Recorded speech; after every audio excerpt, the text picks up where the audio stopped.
Hello বন্ধুরা, আজকে আমি নিয়ে এসেছি একটা দারুণ ডুমুরের রেসিপি। তোমরা কি কখনো ডুমুর খেয়েছো? জানো, ছোটবেলায় ডুমুর দিয়ে অনেক খেলা করেছি। এখন বড় হয়ে শুনি এই ডুমুরেই সবচেয়ে বেশি পুষ্টির উপাদান। চলো তাহলে শুরু করা যাক।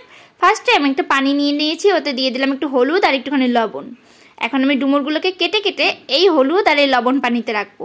এতে করে ডুমুরের যে কষটা আছে সম্পূর্ণ কষটা বেরিয়ে যাবে, আর ডুমুরটা খেতেও অসাধারণ টেস্টি লাগবে। এই দেখো কিউট কিউট ডুমুরগুলো, দেখতে কত সুন্দর তাই না? আর আমি ডুমুরের পাশ থেকে শুধু ডুমুরের গায়ের গোশটা কেটে নিয়েছি, বিচিটা নেওয়া যাবে না, শুধুমাত্র গায়ের ছিলকাটা নিয়েছিলাম। এই দেখো সম্পূর্ণ কাটা হয়ে গেছে। এখন আমি ম্যাজিক দিয়ে সব কেটে নেব। তোমরা কারা কারা আমার মতো এরকম ম্যাজিক পারো বলো তো? অবশ্যই জানিও। আমি কিন্তু এরকম ম্যাজিক প্রায়ই করি, শুধুমাত্র ভিডিওতে, বাস্তবে না। এই দেখো সব কাটা হয়ে গেছে। এই হলুদ দেওয়ার কারণে এই দেখো কষটা সম্পূর্ণ বেরিয়ে গেছে, একদম পানিটা কালো হয়ে গেছে। এখন আমি ভালো করে কচলে কচলে ধুয়ে নেব। ধোয়া হয়ে গেলে এটাকে আমি একটা ঝুড়িতে নিয়ে নেব পানি ঝরার জন্য।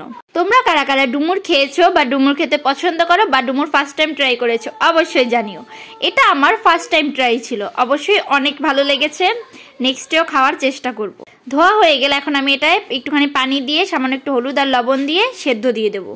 হালকা একটু সেদ্ধ হয়ে গেলে এটাকে আমি আবার পানি ঝরে নেব।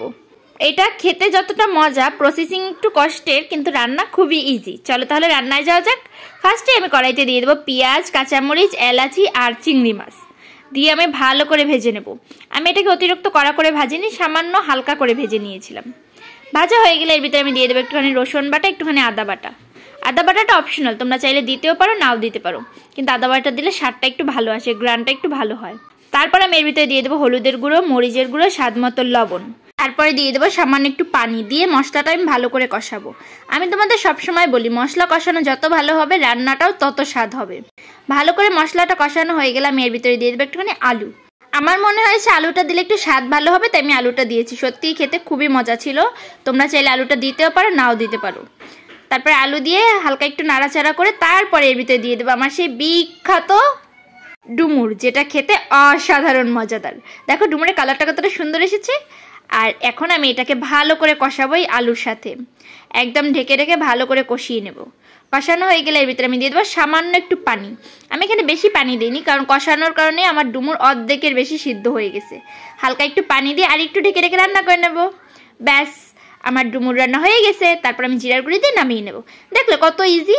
হ্যাঁ, প্রসেসিংটা একটু কষ্টের, কিন্তু একবার রান্না করে খেয়ে তো দেখো কত মজাদার।